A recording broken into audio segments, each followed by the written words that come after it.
This is ST-321, code clearance blue. We're starting our approach to deactivate the security shield. Hi, I'm Paul and I'm with my mate James, and welcome to Code Clearance Blue, a show where we discuss all things Star Wars from our home here in the UK. We would be honoured if you would join us. I've been looking forward to this. Welcome everyone to a new episode of Code Clearance Blue with myself, James, and sitting over there, the geezer, Paolo. All right. How are we doing? All right. Good.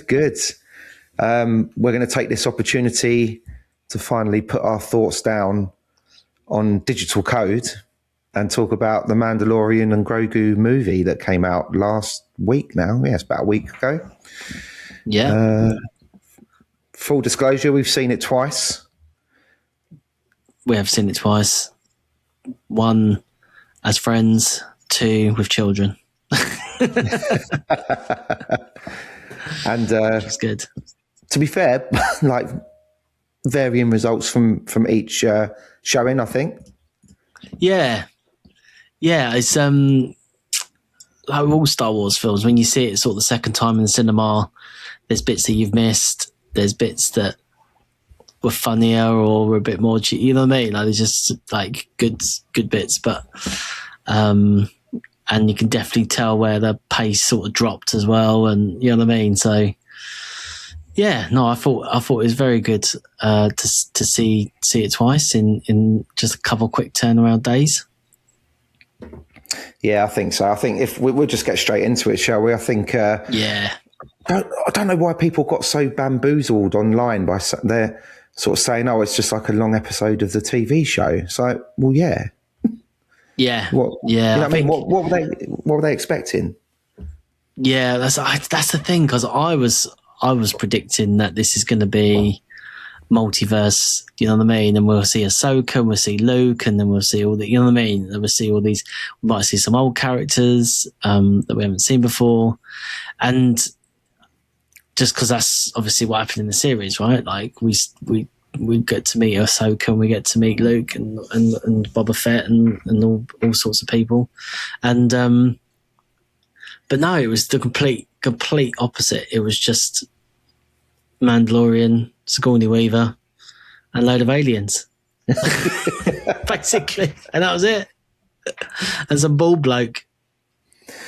And like some people were in the past bemoaning the sequels and Andor for not having enough like aliens in them or whatever, and now they're saying that the Mando movie's got too many aliens in it. I know, you can't win, mate. Can't win. I don't get it. There's no lightsabers. Where are all the lightsabers gone? Why are there no lightsabers in this one? Hang on, there's too many lightsabers. Too many fucking lightsabers. Do you know what I mean? The Acolyte's got too many. Yeah, the Acolyte's got too many lightsabers. Too many Jedi. It's like, okay, fine, whatever. Yeah. So yeah, I think. You just can't. I mean, it was interesting. I mean, you did, when we came out of the cinema, I wouldn't say that any of us were blown away, you know what I mean, like by it. I would say it's definitely better second time round, because you sort of know what's coming, and it felt faster as well the second time round. And I think you said, yeah, it did feel like you could easily chunk that up into a series. But then when you watch the interview, now I've watched the interviews, because I've obviously been trying to avoid them with Dave and Favreau. Like, they say, it started off as a series. You know, it started off as season 4 during COVID, and then they went, why don't we make a film out of it? So then if it started off like that on the page, then that's sort of what it is. You know what I mean? And yeah, I mean, but there were some really good bits in it. But I do feel now, looking back, because now when we went to go see it with the kids, like I started watching some of the series with them, but sort of in sporadic bits. You know what I mean? Obviously the good bits, and you know, the series I think is slightly stronger. Do you know what I mean? Because of the other characters.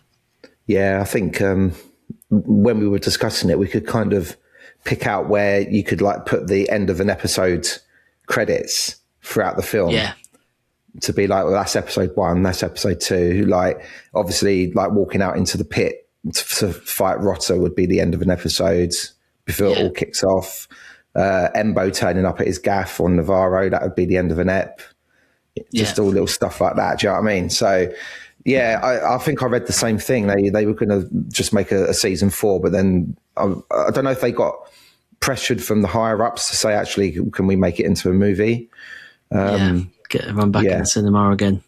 That's it. Starfighter obviously coming out next year, which because it has been quite a long time, hasn't it? Yeah, like since 7 years. Movie.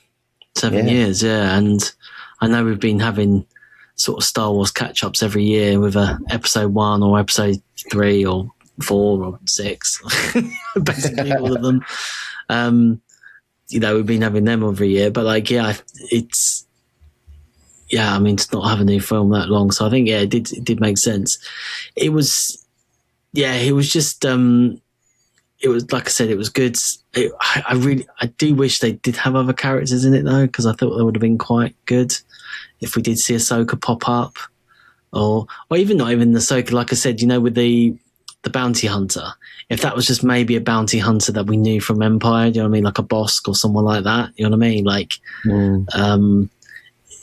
just like the fact that IG popped up, do you know what I mean? Like, obviously it was a different IG, but it's still IG, you know what I mean? It's still the one same model that we saw in Empire. And if that sort of happened, or like when Cad Bane turned up, do you know what I mean? Like, these are characters from other parts, so, but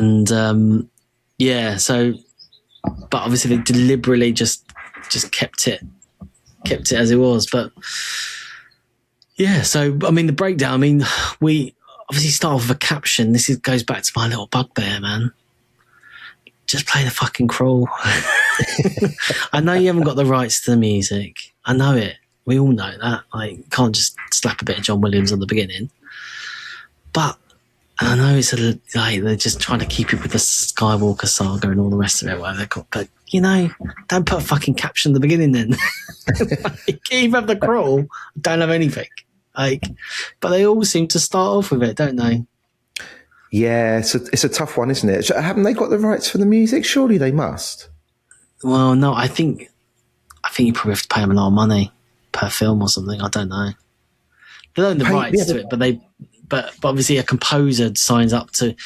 So it's very rare you get 2 composers, do you? On a film, like that one person will compose it. So then that means you probably have to compose the whole series of film. But I don't see why you can't just use the John Williams front and back and then just have a different composer do the middle bits. We see that was the whole point of The Crawl with George Lucas. Was like, it's meant to be a Saturday morning, special for kids, the whole idea is you come into mid-story, you don't know what's happened, it sort of tells you where you are in the story, and if you imagine like every season having a crawl, I don't know, I know people will get fed up with it, I'm sure again there's a hate, but I think it'd be great, wouldn't it, if you started every episode, it'd be so unique. It's like James Bond. You just don't have the James Bond bit, that's a bit weird, isn't it? Yeah, true.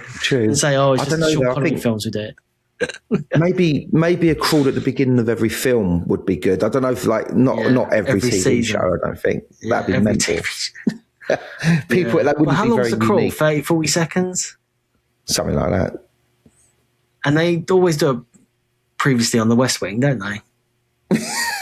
They would do a previous, don't they? They're always about 30, 40 seconds. But that's the thing with the caption for this movie, though. I thought was a bit like, this is where the movie kind of had to sort of travel through tracks, didn't it? You've obviously got the diehard fans that know exactly who they are, and you just get chucked in and you're sweet. But then you've got like the more general people who might not have even watched a single episode of the TV show. So the text at the beginning is like, the Empire has fallen. It's like, we know. Yeah. We know that. But obviously someone coming in a bit more naive will be like, oh, right, okay. They need to know that. Yeah. So it doesn't feel but like they it's want, kind yeah, of... they want, they again, in this interview, they were saying that, you don't have to watch, because obviously they're plugging it. So they're going, you don't have to watch Star Wars to understand where this film fits, which is obviously another complaint, which has probably come back, the fact that you have to know, they probably saw the episode when we were sort of complaining about the fact that, Boba Fett had a little bit of Mandalorian in the middle of his own episode, you know what I mean? Yeah. Mando went off on one in Boba Fett series, and if you didn't watch Boba Fett, then you wouldn't know what the fuck happens, you know? Yeah. Yeah, So definitely. Maybe they were just like, okay, let's stay clear and let's just make it a one-off in its own little right. And like him getting a Razor Crest back in his life, like if you don't know why that's significant to him because you've never watched it, you're just like, oh, they've given them a really nice ship. Yeah. You know, and they dress it up as like, as part payment for like the next job or whatever. But it's like the emotional depth behind it is like, oh no, he used to have one of these and it got blown to smithereens, you know? Yeah. But it was a great opener, like after that, where that sort of prologue, it was very good. You know, like the prologue sort of like of that whole planet, you know, him against the AT-ATs and AT-ATs and, you know, trying to capture that guy. And, you know, it was a great bit of action, taking all the sort of they're sort of snow troopers, aren't they? Yes. Evolved snow troopers and, few little gags in there. I'm just the pilot, which I thought was quite good. That was brilliant. Yeah, gets burnt and chucked off the edge. But yeah, so and then we see, you know, a little introduction to Grogu. A lot of point of view shots. Did you notice that? Like a lot of like steady cam point of view. We had the point of view of the droid, the little car, didn't we? Yep. As it was going around, and point of view of Mando. So yeah, I thought it was good, really good start. And they used a lot of that in like the early marketing, didn't they? Like that whole attack scene was like, you know, like him going through, I think was the first trailer or the first sort of teaser was like him going through the back end of one of them and just taking out all the snow troopers and stuff. Yeah. They showed that big clip, didn't they, at Celebration in Japan, but no one else fucking saw it apart from we saw it on like a dodgy phone recording on X. Do you know what I mean? Hold still. Yeah. Like, stop moving about. Just release the clip so people can see it properly rather than fucking via someone's phone. Do you know what I mean? Someone's gonna leak it. True. Just fucking send it out. But anyway, yeah. So yeah, we saw that bit, didn't we? Yeah, that was good. And then they had our friend, the professor, got very excited, didn't he? Because they had the little sidecar thing that shot out the side of the AT-AT, and which was like an old school toy that never actually featured in the films, the early films. Yeah, and there's lots of little references through the film in there.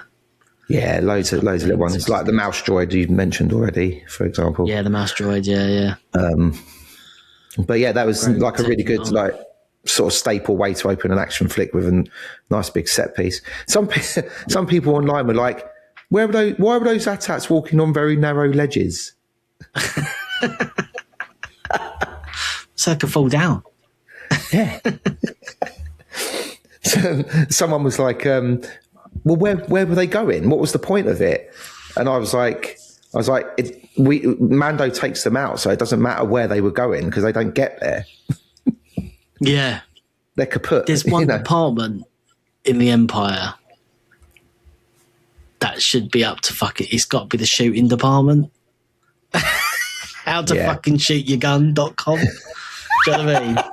How to shoot your fucking blaster or a fucking massive blaster and how you keep fucking missing the targets. Yeah.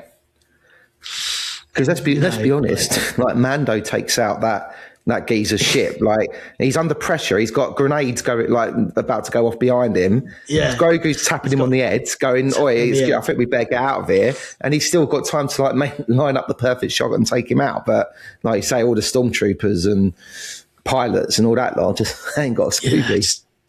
Ain't got a Scooby. It's shocking as he's weaving in between their legs.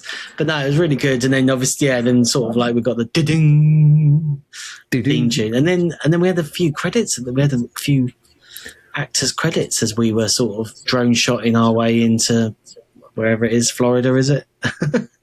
Over the rebel base, well, not rebel base, Republic are based. That outpost. And I thought, I don't know. What do you think about that? What do you think about some opening credits, some names? Well, I mean, it's a film, isn't it? So you know, it's a movie, isn't it? So they kind of got her. Yeah. You know, I thought it was very impressive that they gave the two stunt Mandos like quite high billing. Yeah, You know what I mean? Because And Martin ordinarily, Scorsese. yeah. Now I didn't It's like the realise second it. name. I didn't know he was in it. Yeah. No, I saw Martin Scorsese, like the name, but I thought, nah, it can't be the real one. It must be like, you know, one of those like other Martin Scorsese's. He's like a smaller actor. All those famous Martin Scorsese. The monkey guy. Yeah, when I saw the monkey guy on the, and it did sound like him, or I didn't know if it was Woody Allen or. Do you know what I mean? Like he had that sort of, I don't know, that kind of New York thing going on, and it was him. Yeah, which is weird. I don't know how many films he's been in. I know. I should look it up. Really. Yeah, it's interesting to see if he's done a lot of acting because obviously we know him. Well, apparently you know about 15 Martin Scorsese's, but the only one I know is the director primarily. Writer director, but yeah, that was very strange. But then, like, it gave them an opportunity to like have those really nice shots of the X-wings, like as the sun's dropping and all that sort of thing. To be like, you know, let's make up a really nice montage of like cool stuff. Then we can just like dump the names over. That's, you know, play the music. Yeah, the music. The music's always been good. Though I've always enjoyed that. But and then you're right. School in the one, don't we? Yeah, well, Ludwig Göransson's the man, isn't it? I mean, I'm pretty sure in the credits at the end as well, because we did stay right to the end in case there was a post-credit scene. Spoiler, there isn't, so don't waste your time if you haven't seen it yet. But like, I'm pretty sure that they said that there was like people that did like additional music and stuff. So surely they could, to your point, just stick the John Williams fanfare at the beginning of the film and then just have additional music by John Williams. You know what I mean? Yeah, I know. I think it is a bit of a trick missed because the only reason is that, you know, I know that American TV loves a formula. They love a formula. Do you know what I mean? Like, but you've already got a great formula. You got a great template, you know, just like I said, like James Bond. Do you know what I mean? It has an opening template that's been going on for years. Like, you know, I mean, I know Rogue One was the one that sort of was the first one that done it, but like even Rogue One had a massive card at the front end. Yeah. And you're like, why would you not have a crawl? Like, and then they make this sort of post justification, like going, oh, it's only really exclusive for the saga and the Skywalker story and all this stuff, you know, because it obviously has episodes and things like that. But you could still have Star Wars, The Mandalorian and Grogu, like, or Han Solo. You're like, I don't know, I just don't understand. Anyway, just going back to the beginning again. But yeah, I think we end up in a hangar with Grogu trying to steal some nuts, Sigourney Weaver's peanuts. That's right. That's right. Yeah, and we see Zeb, don't we? Zeb gets his his first outing, which is pretty cool. I was very disappointed. Yeah. He didn't say Caraboust once throughout the whole film. No. That's like his catchphrase. That's his catchphrase, yeah, in the old Jobby. But yeah, I thought he was really good. So yeah, I mean, going back to our earlier point, we should have seen some characters we hadn't seen before. But I suppose that is a good example, right? Like that's actually, you know, Seb was a really good one to see, you know? Yeah. That's decent.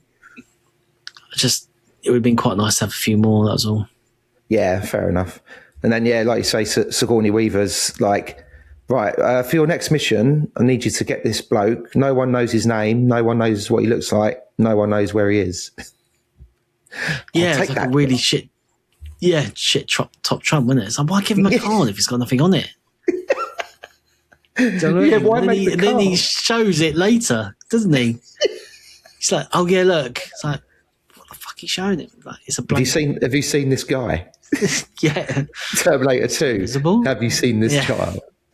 Yeah.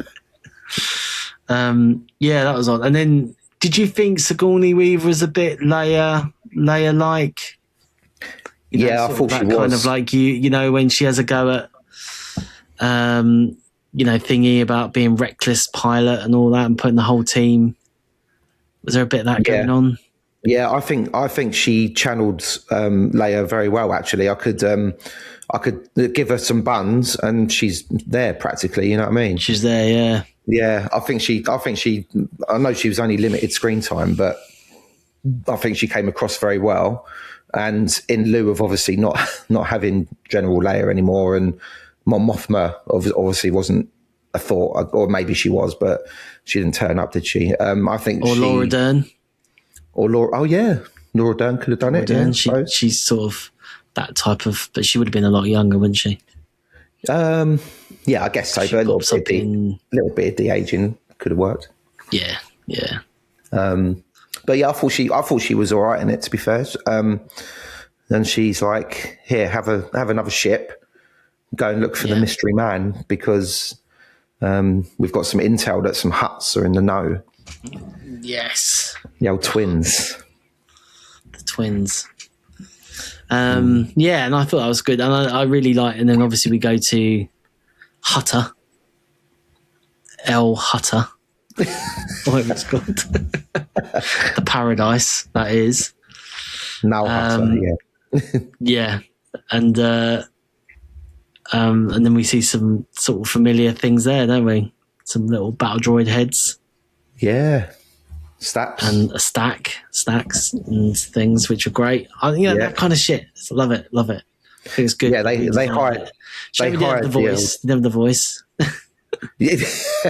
Weren't going around Rogering, were they? No, they've been programmed to be more like military, sort of like proper down the line by that droid cartel or whatever. The Hutts have hired them, haven't they, for security or whatever. But just like you say, to hear the sound of the STAP flying by and stuff was very nostalgic. But so Mando's in there, gives Grogu a bit of exposition as they're walking through the tunnels about the Hutts. Yeah. Just watch yourself and all that caper, and then they're like, as you see all the other Hutts, there's lots of sort of Hutts rolling about. Yeah, in the little caves and tunnels. Yeah, just like little side off tunnels, and they're all like having mud baths and God knows funny what. To see them move, isn't it? Sort of like sea lion sort of movement. Yeah, because in the special edition of A New Hope, we don't really see Jabba move that much. Really, he kind of just slithers along a little bit. But it was good. Like, I think they articulated the Hutts quite well, but particularly the twins and Rotta, because they had to do kind of a lot of fighting and stuff like that as well. But I thought it was interesting. It was good to see the planet. The fact that it's called was it the moon of Shakari? I think it was. Yes. So that just makes me think of Enter Shikari all the time. Yeah. So that'll do me. Or Shakira, of course. Yeah. And so I thought it was really funny when they were just like, right, we need you to get our nephew back because he's been kidnapped. And he's like, got a picture, and they're like, yeah. And it's like the picture of him from the Clone Wars movie, and he's about like 10 years old. He was in this movie. He's in this series. Look, he's only a little slug then. Yeah. And then at the time, like, why do they just say, he looks like us? Of course, it's a fucking heart. Yeah. But the male twin's just like, I think it was the male one. He's just like, he's grown a lot bigger since then. Yeah. Again, that's just them covering their ass, just in case you've never seen the. But to be honest, like, I don't know. I think they could have made a bit more humour around that, couldn't they? I think it's quite funny and a nice little callback. Yeah. But that was good. So then obviously they get charged with going to find. They go to Shikari, don't they? Sorry, now Hutt is its own planet. Yeah, sorry. And that's where we first bump into Scorsese. Yeah, nervous little monkey guy. Yeah, serving up the old what was it? Flat meat something or other, wasn't it? Yeah, flat meat and basically some onions and cheese on, wasn't it? Yeah, they made that really sort of New York, didn't they? Like with his accent and that. I mean, to be fair, as Star Wars food goes, it did look a bit more appetizing. Yeah. Do you know what I mean? Than your normal Star Wars food, which is usually a few worms hanging out or some blue milk or whatever, right? Yeah.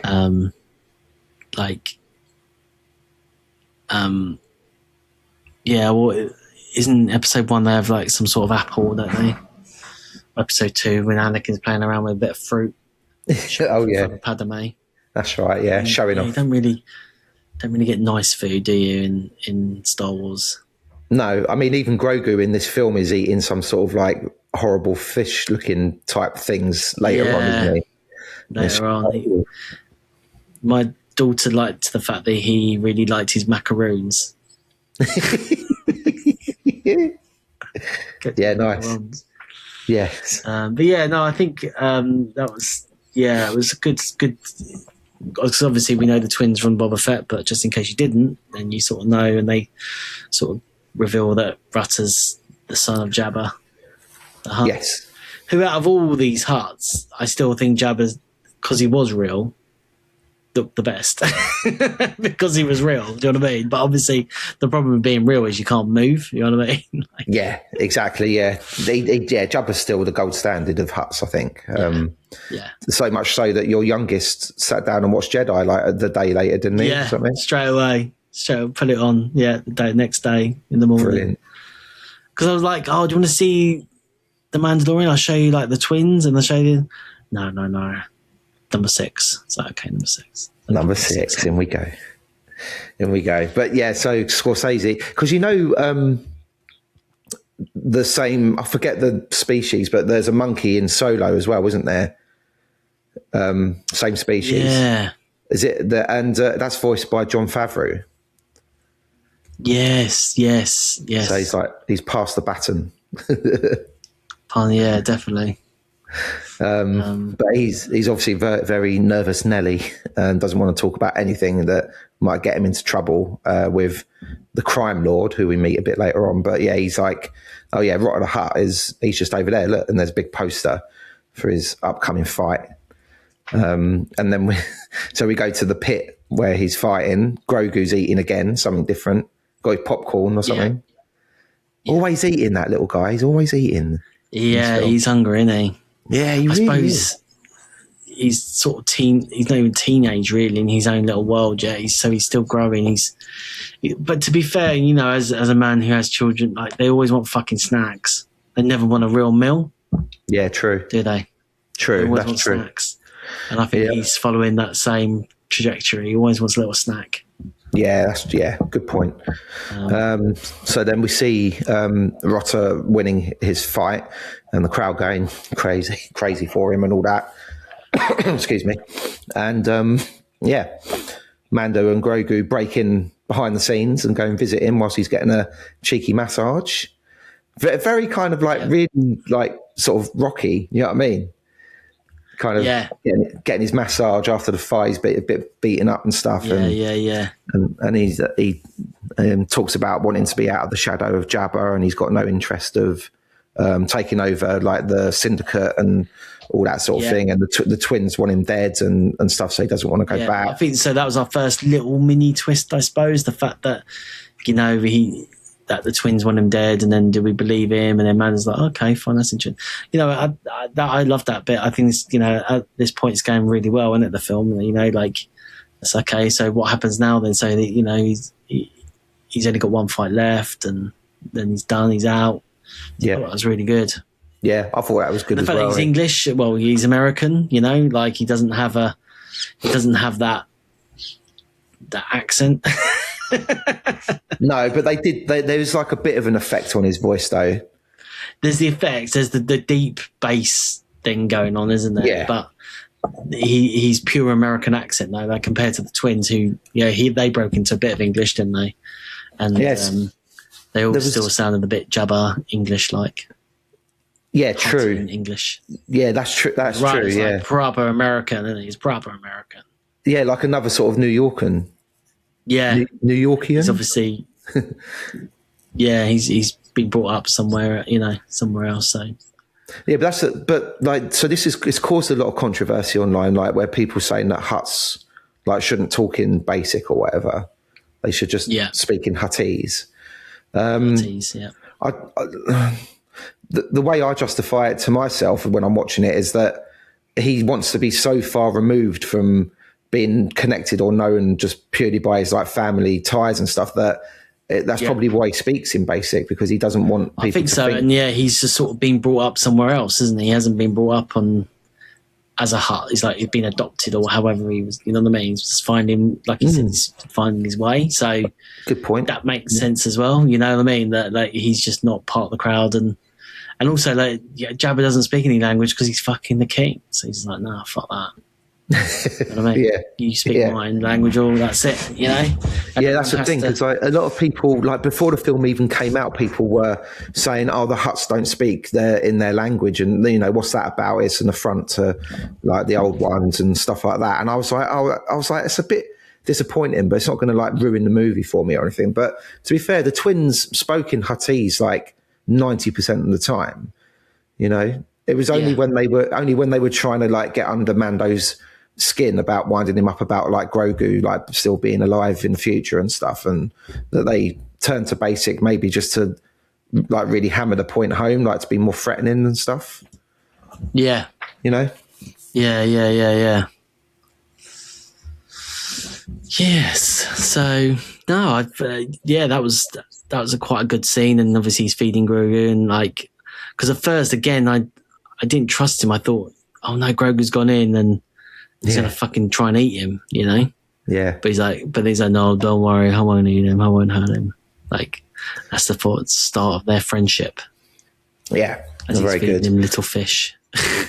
Yeah. Which so Mando's just sides like, and fucking rudder, is it? Like, oh man, I was going to say those tiny little things to him must have been like nuts. Do you know what I mean? Yeah, don't even hit the fucking sides. And Mando's constantly going, "Who owns your contract? Who owns your contract?" Yeah. And he's just like going off on one, and he's like, "Yeah, but who owns your contract?" Don't give a shit about Jabba the Hutt. He's gone. Just who owns your contract? Yeah, who have I got to speak to get you out of here, sort of thing. Yeah. And he's like, no, I'm done after tomorrow and all that. So anyway, he's just like, right, Lord Janu. So he goes back to Martin Scorsese and he's like, where can I find Lord Janu? And he's just like, no, not talking. Yeah. That's good. No, that's that's a good scene when he goes into his visit Lord Janu and that big hefty guy. That's a good Star Wars alien. Yeah, that was good. Yeah, I forget the name of the species that he is, but you see them in the prequels a fair bit. But yeah, that was good. So there's a salt bar, wasn't it? Because salt's like a commodity on Shikari. Yeah. And it's a bit of fisticuffs because obviously they do the old bar thing where Geezer gets up in the background and closes the door so he can't get out. And then Big Man just gives him the nod, and then everyone starts jumping in. Classic bar brawl. Yeah, love it. And then obviously Mando. So rating, what do you think of the bar? Because obviously we do our pub ratings, don't we? We do, yeah. Pub ratings. We didn't really get to see like a lot of it, did we? Like, we didn't really see like the bar area per se. It was just more kind of in the background. Just get smashed up. Yeah, it did get smashed up. I'd need to revisit and have another look about, I think, to make a real decision. To see if it's somewhere you go for a beer. Yeah, it's not Dexter's Diner, let's put it that way. No, it definitely was higher up than that. And it reminded me of a bit of like a really highbrow sort of diner, do you know what I mean? Like a sort of, I don't know, there's a couple of cinemas that have that sort of like decor. Yeah, like everyman sort of cinemas, you mean? Yeah, like an everyman type thing, Yeah, it seemed a bit sort of high-end gastropubby. Yeah. Do you know what I mean? You feel like you could get a fish and chips in there if you fancied, you know? Yeah, but the fact that everyone was working for this the gangster in there, do you know what I mean? Yeah. Like, all nodding. Yeah, he was right and then that sort of a fascination with birds as well. Yeah, so did you notice in his office, it's either at the bar or at his complex later on the other, like further out into the wastelands, he had like loads of sort of hunting trophies around on his wall. Yeah. One of them was like the snake from The Rise of Skywalker. Yeah. The one that Rey heals. And there was another one, one of the pit monsters from Attack of the Clones. Sort of like the tiger one. Yeah, I noticed that, yeah. Yeah. I was like, that's nice pretty touch. nifty. Yeah, very nice. Very nice. Touch. But yeah, so Mando gets invited into the back office, and then Janu's just like, oh, maybe you could come and fight in the pits. You know, people would love to see a Mandalorian, you know, in blood sport, combat, and all that sort of stuff. And he's just like, nah. And he's like, all right, well, to help yourself to some salt if you fancy a bit of salt. Yeah, a bit of salt. He's like, salt's of no value where I come from. It's weird, isn't it? Because you can just jump into a spaceship and get some cheap salt, like on fucking wherever. Do you know what I mean? Yeah, and just take it back. Yeah. Yeah, but the thing is, the government on Shikari ration it though. That's why. Oh yeah. So if you bought a load in, it'd be black market when you'd get done probably. Black market, get done. Yeah, get straight into jail. I love that. He just pulls out massive lumps of it, and he's like, "Do you fancy a bit?" Yeah. And he gives. What does he do? Yeah, that's it, isn't it? As he walks out of the bar, he goes up to the big man and he just goes clonk. He's like, yeah, that's probably about like 100,000 credits worth or something. Yeah. That was good, wasn't it? So yeah, then he goes obviously back to run and go, hey, look, you're free. He's like, guards. No, he doesn't say you're free. He said they're planning on killing you. Oh, that's right. Yeah, because Janu's like, it's going to be his last fight tomorrow, but he's not getting out of the pit. Yes, he's fighting a dejarik match. Yeah. But yeah, like you say, Rotta doesn't believe him, and he's just like, guards. He's trying to rescue me. Yeah. That's it. So that's good. So he gets gassed. Him and Grogu get gassed, don't they?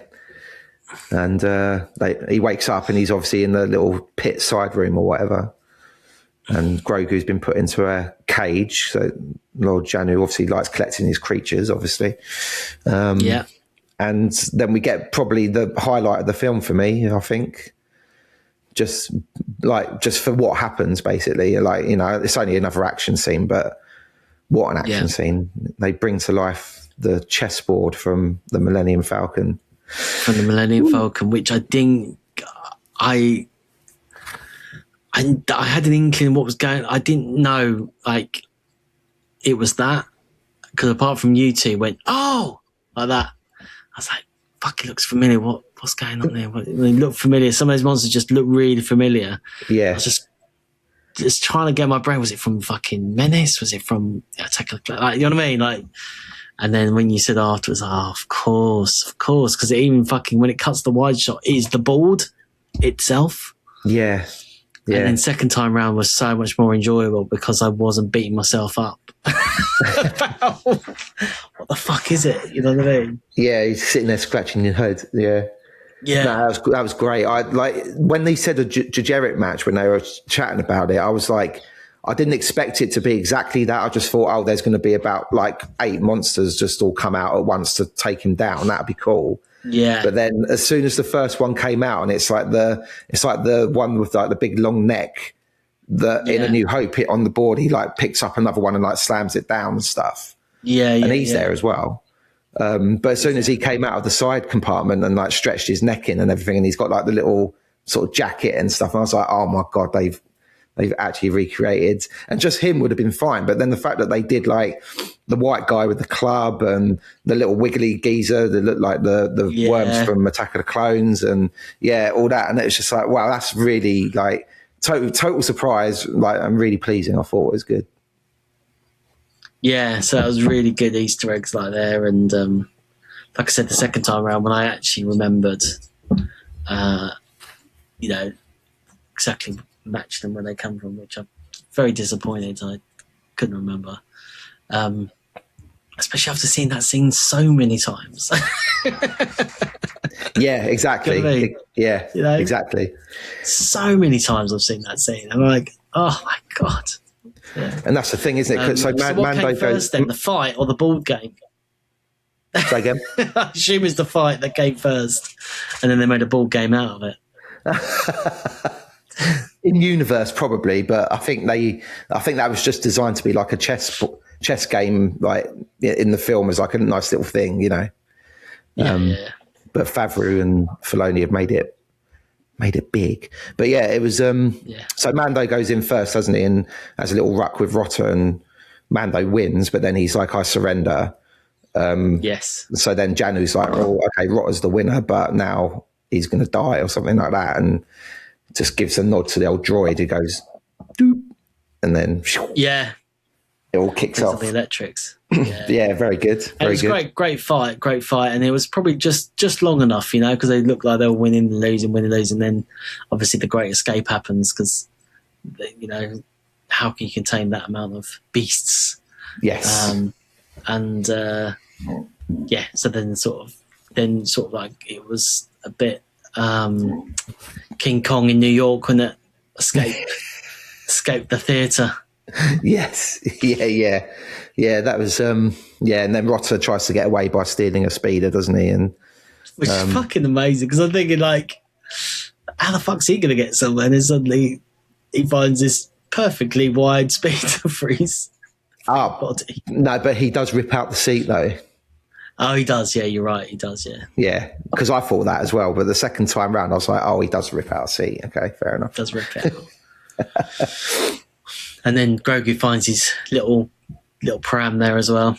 Yeah, he just he commandeers a pram, doesn't he? He does, yeah. So yeah, that was really good. And then obviously, gets captured on the Razor Crest, and he's just tied up, which is hilarious. Yeah, and a bit of netting.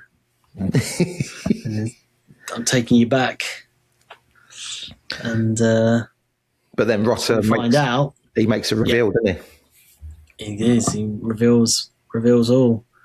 Yeah, he says that, which is really good.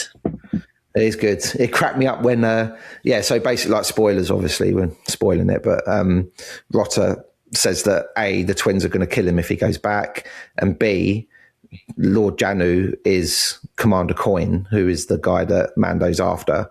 And he's got a complex out on the outskirts, and he went there for a shindig one time. There's loads of stormtroopers knocking about and stuff. And he's just like, if you don't try and get him now, you'll never find him again, probably. So it was really funny, wasn't it, when they were scoping out the complex from like over the top of a dune, and it's just like everyone's crouched down, and then like Rotta's there, like trying to crouch. Like, yeah, it's fucking massive slug.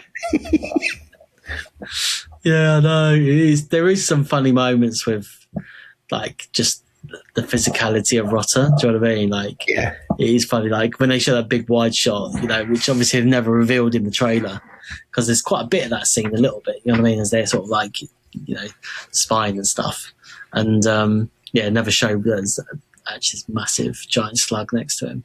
He's like, "Oh, my skin's getting dry." Like a little bit later, which will come. It's like when he's playing in the sea with Grogu. Oh yeah. Then the Mandalorian has a little bit of a Luke to Moon moment. Do you know what I mean? Like looking in the distance. Oh, yes. Sweet. Oh, that's they've nice. got friends. Yeah. Like fucking big, little and large. Little and large. But yeah, they break into the compound. Somehow we don't see that. Mando's literally just standing in the office. Yeah. Brilliant. Yeah. It almost reminded me of he's taking out stormtroopers and Coin legs it, and then the big man from the bar just like turns up behind the table, and he's got like a Gatling gun, and he's just going. And that reminded me of like the end boss of Streets of Rage. Oh, okay. I don't remember that. Don't remember that. They're like basically before he gets fisticuffs, he has like a big machine gun, and he just like sprays it around. And I was like, oh, a bit reminiscent. Yeah, nice. But and then Zeb obviously comes down the corridor and takes out a few Stormies and stuff, and they capture Coin, and then they're trying to take him back, aren't they? And they're getting chased, and Mando's on the old communicator saying, "Grogu, those buttons I told you never to touch. I need you to touch them." Yeah. And he's just setting off missiles and all sorts. That's where Zeb could have said Karabast, you see? Perfect. Yeah. Do you know what I mean? That would have been good. See, that was a bit of a spoiler, really, if you think about it, because they released that clip and they captured that guy, and I never clocked who that guy was in the background. Do you know what I mean? Oh, yeah. Do you know what I mean? That's a big old spoiler, because the first time we see him, if you're a bit more clued up and saw that he was in that car captured, then you know that he gets captured. You know what I mean? Like, I don't know. It's quite big. Yeah, but I suppose your eye is so on Zeb and Mandalorian. You know what I mean? But could you see Coin? Because I never watched it. Yeah, you could. Right. Yeah. That is a big spoiler then. Yeah. Yeah.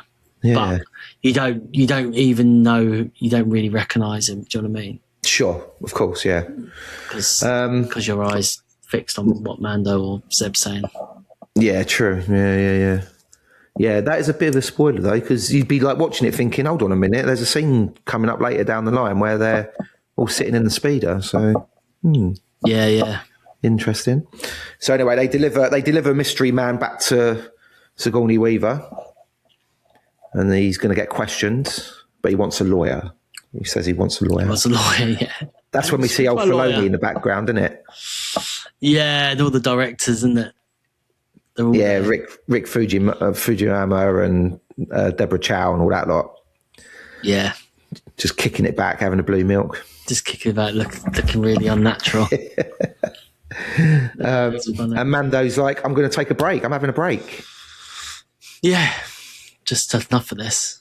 Just going to go back to Navarro, back to the chalet. Back to the chalet, the Navarro, the one colour Navarro, grey and grey. Of all the planets to fucking... I know we got it for free, but of all the planets... Like, if you think about fucking...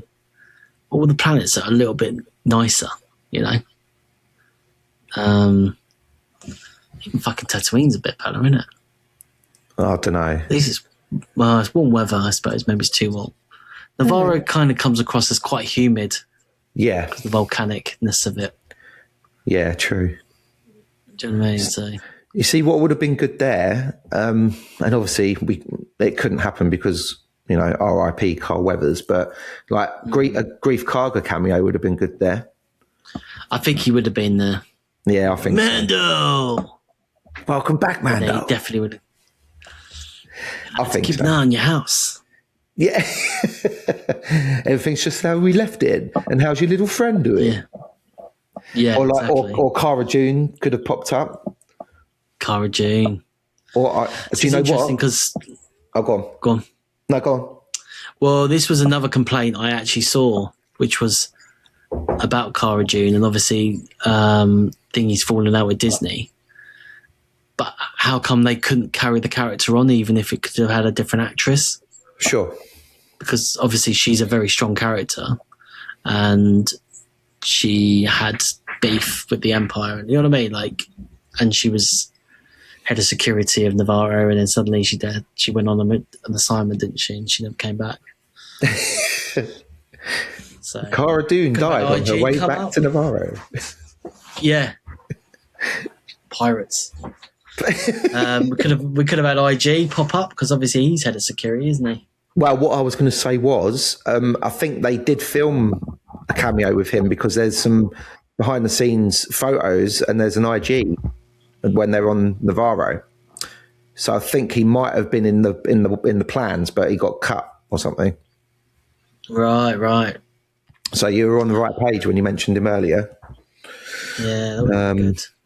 But anyway, yeah, they're like Mando's like sort of ticking over the Razor Crest, and he gets some of those little as aliens to come along, doesn't he? Those guys are funny, aren't they? They're brilliant. They really stole the show, I think. Yeah. Yeah. Them with the little girl. Hey, baby.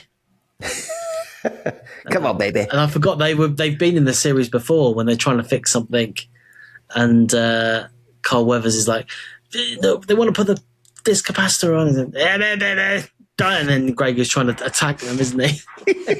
No, baby. Yes. Yeah. Baby. Yeah, because obviously Babu Frick was the first one we ever saw, wasn't it, in old Rise of Skywalker? Yeah, Babu Frick. And apparently one of them is Babu Frick. Oh, was it? Yeah. Oh, nice. Okay. He got a credit. Oh, okay, because I know I saw Shirley Henderson's name at the beginning of the credits at the start of the film, and I was like, because I knew there was aliens in it, but I didn't necessarily think it was going to be Babu, though. That's Babu good. was in it, yeah. Nice, okay, that's good. The techies. Yeah, the techies. But obviously, night falls, and then Yeah, they get visited by a stranger. Do-do-do. Yeah, There's one of your episode cuts right there. You know what I mean? Boof. totally. Yeah. Yeah. Goes dark. Now, Mandalorian blows a fucking hole in his roof. I had a bit of a problem with that. go on. I thought that was a bit over the top. Like, if you're getting burgled, you don't blow a hole in your roof, do you? No, but it's because I think the dog or the bounty hunter was on the roof at some point. Yeah, no, I know, yeah. But, like, do you not think that's a bit over the top to blow your own roof? He must have really thought he was in trouble. Maybe, yeah. Like, really caught unawares. It. Yeah. Yeah. Like, yeah, because you're right. It's a bit extreme, actually, when you think about it. Because he also told Grogu and the aliens to, like, get into the underground tunnel thing, didn't he? And yeah. to basically I'll do the leg signal, it. and then literally a second later, he'd done the signal. Yeah. Yeah. It was a bit extreme. I thought it'd be more of a signal than just, like, banging your foot. Obviously, they know the signal, so it's all fine. Everyone knew. It was very quick, though. You're right, actually. It was like, get down there, and if I make the signal, then leg it. Yeah. Oh, shit. But They're gone. It was good. They're gone. But yeah, that was good. And he got he got caught, which was really good. Yeah, and then A little twist. yeah, and then when Twist, he's taking the so we've skipped over that Rotta was getting taken by some gun runner or something, like off weld and stuff. So he's flown the coop. Yeah, he's gone. But we find out that the bounty hunter, whose name is, I think it's Embo. Embo.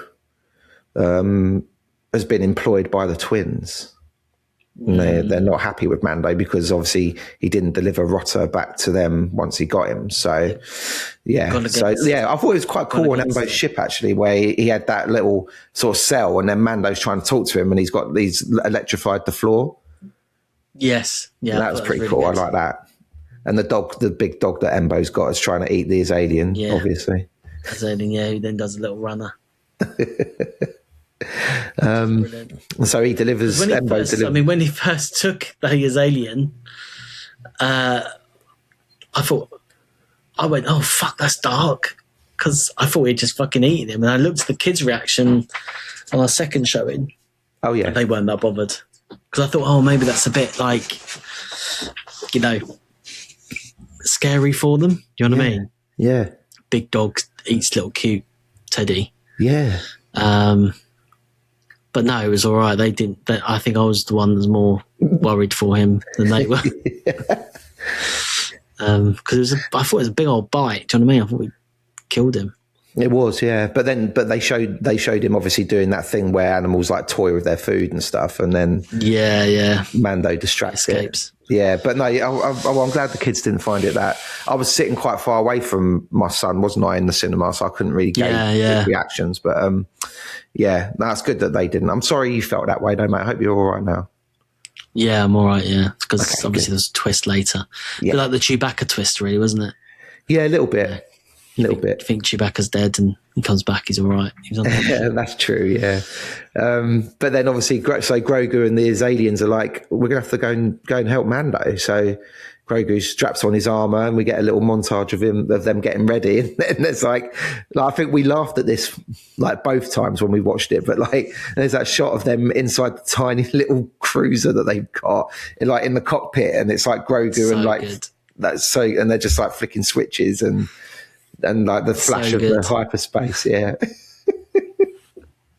And it goes on for really long as well, and we're just cracking up, aren't we? Yeah. Like, we're just seeing these like little fucking puppets like all crammed in together on a little mission. Yeah, it was so good. That was good. Brilliant. And then, so obviously Mando's being taken back to the twins, and the twins remove his helmet to disgrace him and all that malarkey. And then they're like, we're going to torture you. And then when you die, we're going to go and find Grogu and sort him out and stuff like that. And then I don't know if it's written into like Hutt lore, but every Hutt seems to need to have like a trapdoor. Yeah. So I was genuinely excited about that at first because I did think it was going to be a Rancor. Did you? But then, it was like a big lake with some... First of all, it was like I felt this was a bit long, this sequence, Yeah. you know, compared to the Rancor and Jedi, you know what I mean? Like because first of all, we had the little flat things with scary faces. Yeah. We had them first, and you Oh. found some sort of... Just to say, they so one of them pops up in Jabba's palace in Jedi. Oh, yeah. Yeah, I thought they looked then? familiar because they're called Amani, but then in Return of the Jedi, there's one that is called a Manaman, I think, and it looks very much, and it's just one of the ones that's sort of standing around in the background, like near where Han. Oh, really? Yeah. Performed by Alyssa Burke. Give her a shout out. Oh, okay, nice. Yeah, I thought to myself, that they do look kind of similar to that. And it proved, apparently I was correct. I was mulling it over on the way home and stuff. Yeah. But they made them look more like the one in Jedi is like very yellow and green, but these were like really dark green and very kind of fish-like, weren't they? Yeah, with like it was proper like slimy, weren't they? Yeah, and like obviously the CGI helped with their faces and stuff because the one in Jedi is very much just kind of a static kind of like model, basically. But yeah, anyway, so yeah, I agree with you. I think that it was the whole kind of like fight in the lake it went on for a bit long, and also I didn't really get like when he plunges in, he plunges quite far down, but then when he comes back up, it's like the trash compactor in A New Hope. It's like the Dianoga lives in there, right? But when they're standing in it only comes up to like the bottom of their sort of like tib and fib or whatever. So like, how fucking deep is it? You know what I mean? Yeah, and I know that they try to show a couple of underwater shots where he's standing on like wood and branches and things like that, but there wasn't enough coverage for it to be like he can run around the whole thing fighting a monster. Do you know what I mean? Yeah. That's one thing I bumped into. Yeah, no, right. I did feel this sequence was this is then when we go into sort of the river dragon thing, whatever. The dragon snake, which was pretty cool. It was good, yeah. I just felt that it was quite long, you know what I mean? And then, but obviously because Babu and Grogu have got a tiny ship, they managed to, you know, go under the radar to the defences. Yes. And park up, meet their mate. That's hey, baby. And then our friend, the professor, did make a good point in the cinema. He said, it's going to take them fucking ages. Which is a good point. It does take them a long time to get off the ship because they've parked outside, obviously. You know, they're not right outside the palace, but quite far back. Yeah. Go through all the green, blah, blah, you know, go up. And then we have that great line, which is probably the line of the film, like, big pipe.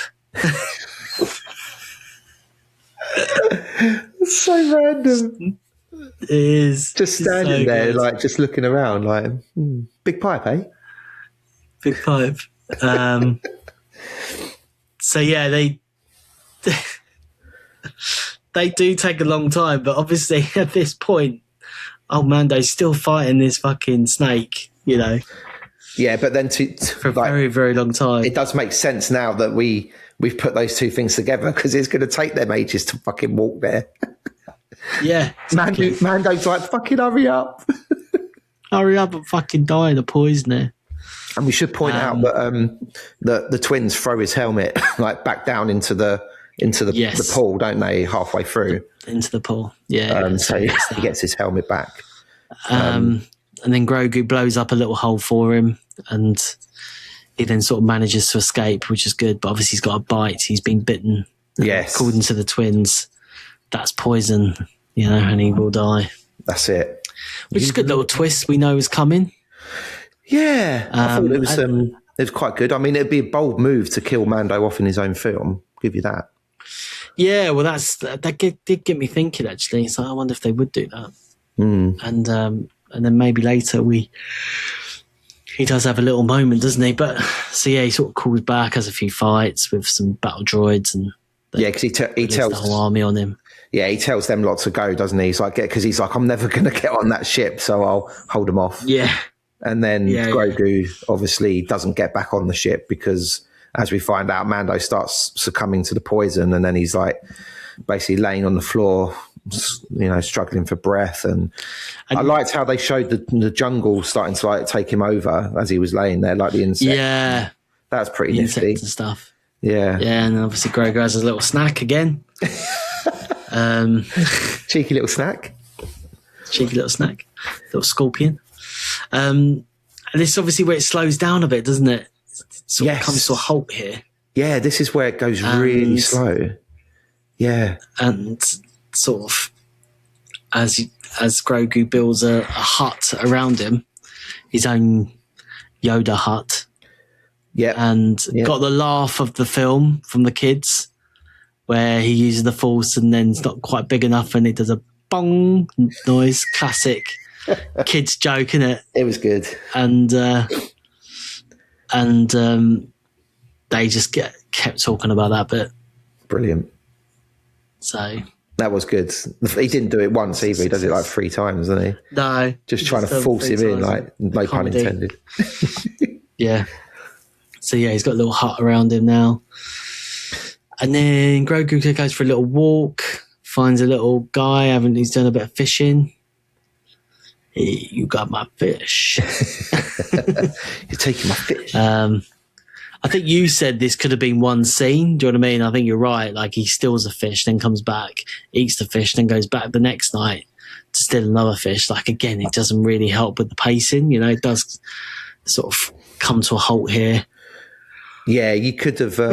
You definitely could have condensed that down to like just one visit, and just to help the runtime a little bit, I guess.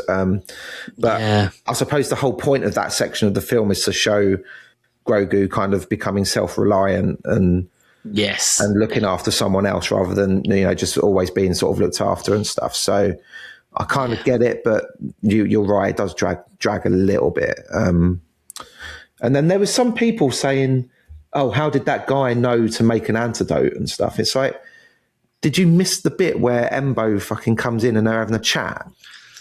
Yeah. Do you know what I mean? Just because we don't hear the chat, it's, Yeah. So obviously, because Grogu suffers from the fact that he can't speak, then he can never communicate what's actually going on. So then obviously, thankfully, our Mr. Embo comes in and tells him everything, tells him the plot. There's, one's a little small green guy.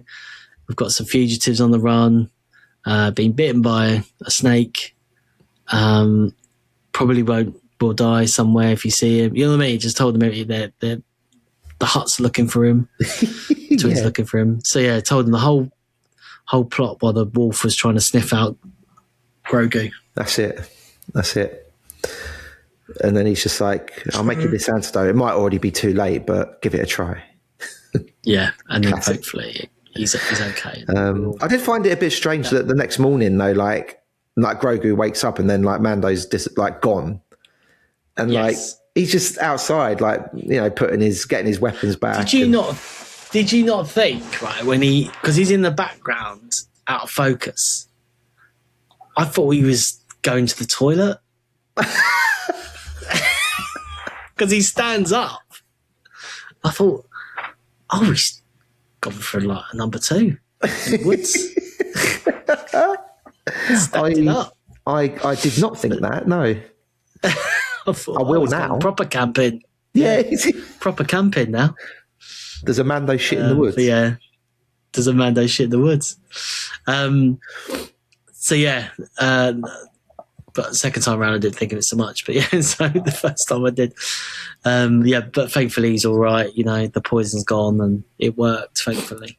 Oh yeah, because let's not forget, Grogu did heal the wound as well, didn't he? With the old, of course, with the Force heal thing, yeah, the Force, which we've seen before him do. So yeah, and then we discover that the reason Rotta is back with the twins is because the ship that he was on like crash landed or whatever, and so Mando and Grogu go and check it over to see if it's still functioning. And then I've just thought of this. Here we go. When they get on that ship and they like fight some of them Amani and stuff like that, blah blah, and then they're zooming towards the palace. he only does a little hold hole maneuver, doesn't he? Does he? Yeah. What's he do? Smashes straight into the palace. Oh, yes, of course. Straight in. Just thought that. Straight from the captain. Yeah. Yeah. Yeah, he goes straight in, doesn't he? He jumps, yeah. They jump on a stap, don't they, which was cool, and he's zoomed about. Yeah. And they're taking out the droids, and they need to get to the twins and everything, and free Rotta. But as they get to the doorway, there's like two massive sort of, what do you want to call them? Like that geezer from Judge Dredd, or, like that massive robot thing. Forget his name. Yeah. But they're like big hulking sort of robot machine security guards or whatever. Well, do you think this was a bit of a Judge Dredd sort of? Because obviously Judge Dredd's a bit Mandalorian, isn't he? Yeah, a bit. Maybe it was a little homage to it. Maybe, actually. Yeah, maybe. And they would stop motion. They were done, weren't they, by Phil Tippett and all that lot. Yeah, you said. Yeah. Very nice. Very nice. So Mando obviously has to try and take them out. And then what happens? They get into the throne room, and the twins start getting really worried. And Mando's just like, they're like, "Oh, we know lots of information and stuff." And he's like, "You've seen my face." You know what I mean? Yeah. One of them ones. But then obviously Embo comes out the shadows with his wolf dog thing. And Mando's just like, "Grogu, you go and free Rotta out of his little torture device thing."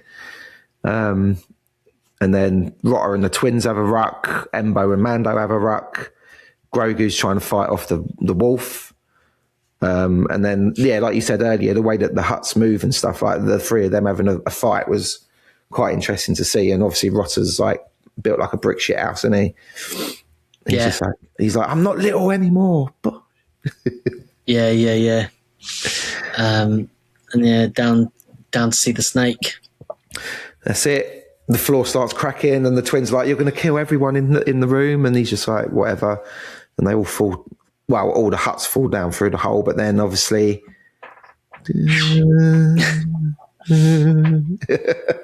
Grogu pulls him back up to prove Yoda's theory. So it doesn't matter. That's it. Embo manages to, he runs away, doesn't he? In the end, he thinks, "Oh, fuck this! I ain't getting paid now, so I'm off." Ready for the sequel. That's it. He'll be back in Series 5, Part 2. Yeah. Something. Yeah. But then so obviously the droid army there starts pinning them down, and Rotta's like, "Oh, I think the way out, there's a back way out," or whatever, and they start going through the tunnels, and then these aliens pop back up, didn't they? And they've brought reinforcements. Yeah. Excellent. Get a bit of X-Wing banter. Yeah, no, it's really good. Like you said, piloted by all the directors of the TV show and Dave Filoni and Sigourney Weaver. It's not too bad, is it? No, that's it. So we have a bit, because Professor liked that bit, didn't he? He went, "Yes, it's a bit of X-Wing."